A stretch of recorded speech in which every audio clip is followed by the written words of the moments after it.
আসলে আসসালামু আলাইকুম রহমতুল্লাহি বারাকাতুহু। আসলে এটা তো আজকের আন্দোলন নয়, এই আন্দোলনটা দীর্ঘ সময় থেকে গোবিন্দগঞ্জের মানুষের প্রাণের দাবি। গোবিন্দগঞ্জে ইপিজেড হলে এটা শুধু গোবিন্দগঞ্জবাসীর জন্য আসলে কল্যাণ বয়ে আনবে না, এটা উত্তরবঙ্গের জন্য একটা মাইল ফলক হয়ে থাকবে।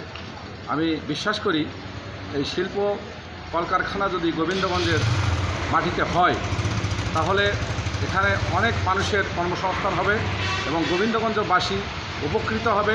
গোবিন্দগঞ্জে অনেক বাসাবাড়ি হবে, ব্যবসা প্রতিষ্ঠান বেড়ে যাবে, গোবিন্দগঞ্জের মানুষের ভাগ্যের উন্নয়ন হবে তথা উত্তর অঞ্চলের অনেক মানুষের ভাগ্যের দরজা খুলে যাবে বলে আমি বিশ্বাস করি।